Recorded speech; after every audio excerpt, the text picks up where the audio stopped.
Did y'all catch this? And, we went last year. Nolan was on the boat with me last year, and he was, this was a common thing. My friends go on the boat. I'm a former video journalist, so this jump cut was immediately jarring to me. I know this happens all the time, but it's more noticeable in a podcast format where most things are usually unedited. So when you see something like this, it communicates something. It seems pretty obvious to me that likely the goal of this interview for Warren was to absolve himself from any involvement with Nolan right before Crump announces the preliminary autopsy results. You'll notice what he repeats and also what he omits in the interview. When asked about Nolan, he struggles to give details. He keeps going back to the group, that there are hundreds of people on the island, that there were 20 or 30 people that left on 3 boats. Nolan was on 1 boat with 8 people. And after 17 minutes, the interview cuts right before he talks about them leaving the island, because Tatum says that there's a part 2. So there's really no more information and facts, and they're likely just waiting until after the autopsy. I wasn't going to get involved in this case, but you know what? A human is a human. A life is a life. This isn't okay.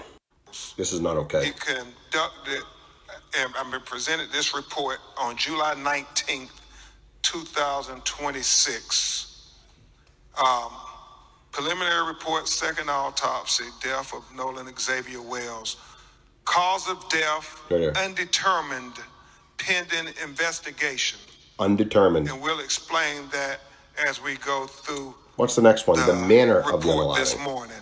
The manner of death, undetermined, pending investigation. Now, for a lot of you, this might not seem like it makes much sense, but when you have 2 independent secondary autopsies, pathologists are coming back saying that the cause of the unaliving and manner of the unaliving is both undetermined, pending an investigation. So it wasn't as simple as him just falling into the water and drowning. Sure wasn't. There was more involved with that.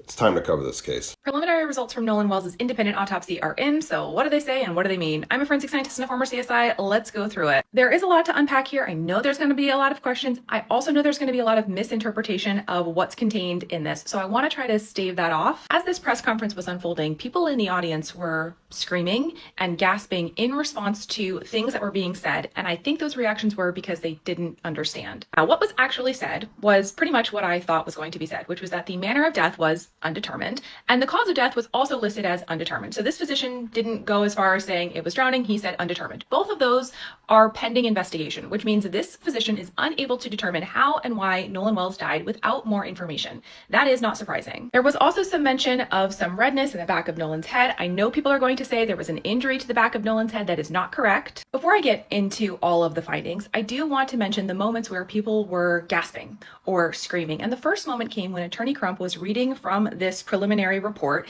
and he said the organs were removed. There was an audible yell from women in the audience, probably multiple people. Attorney Crump did try to clarify, but I know people are going to take that and run with it, so let me just explain. Removal of the organs at autopsy is necessary. That is what an autopsy is. It is a dissection of the deceased person. And in order to do that, we have to remove every single one of your organs. Once the autopsy is done, the organs are placed into a biohazard bag. That bag is tied up and put back in the chest cavity of the decedent. So his organs weren't removed as in taken. They weren't removed as in missing. They weren't removed as in some sort of weird organ harvesting thing before he died. They were taken out of his body for the purposes of examination at autopsy, which is what happens at an autopsy. So that is all very, very normal. The other thing that caused some gasps is that the front of Nolan's neck block was missing. This is something that has your hyoid bone, your laryngeal cartilage, this area of the neck and throat. Attorney Crump did a pretty decent job of saying this is normal. Our expert recognizes that this is normal practice for the medical examiner's office who did the autopsy, not only to remove this block of tissue cartilage, but to retain it, meaning Mississippi State Medical Examiner's Office kept that bit of tissue and they did not release it along with their body. That is not uncommon practice. It is not an uncommon practice for a medical examiner's office to retain tissue samples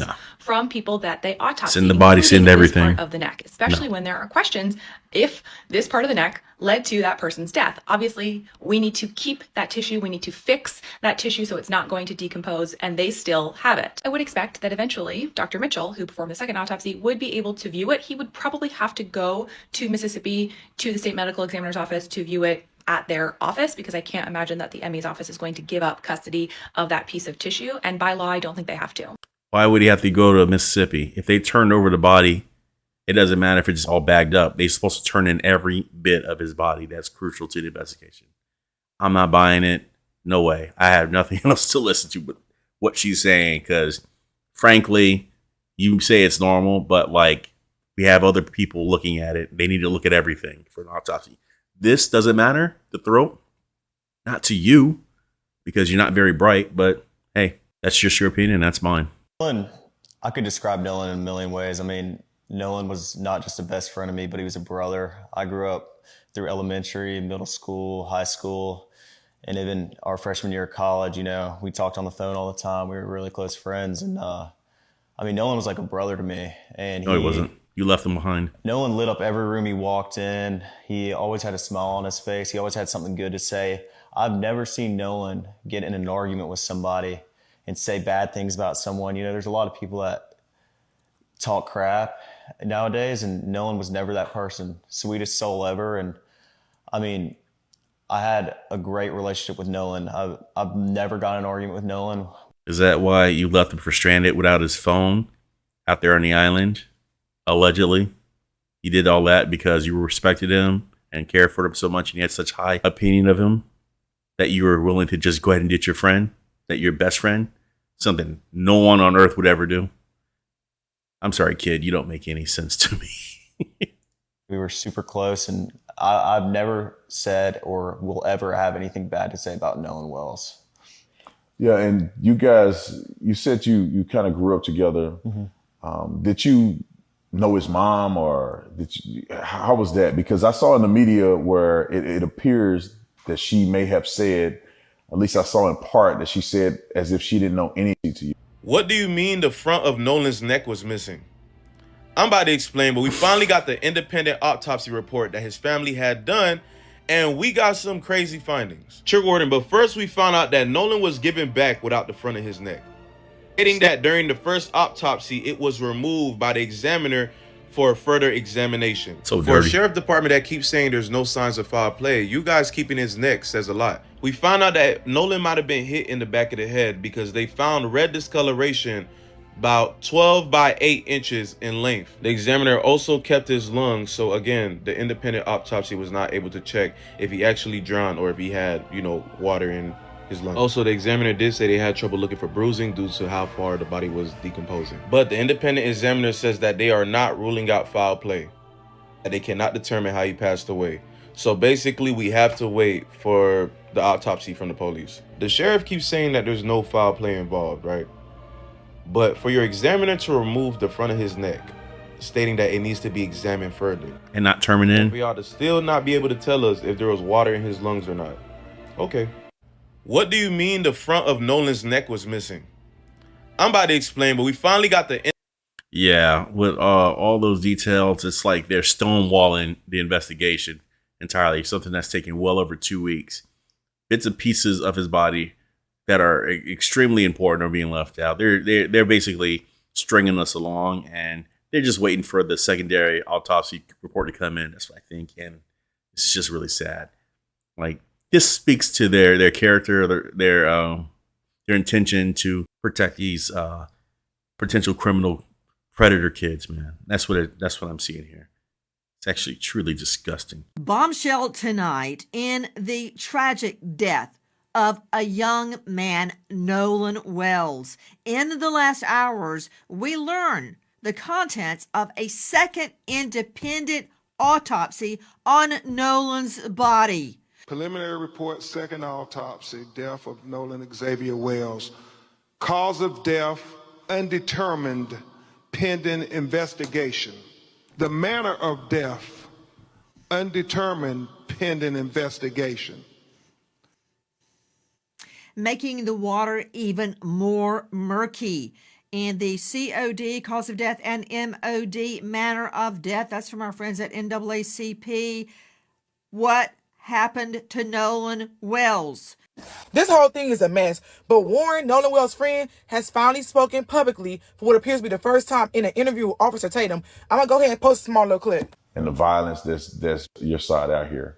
And I want to start at the very beginning of all of this and ask you, what was your relationship like with Nolan? Who was he to you?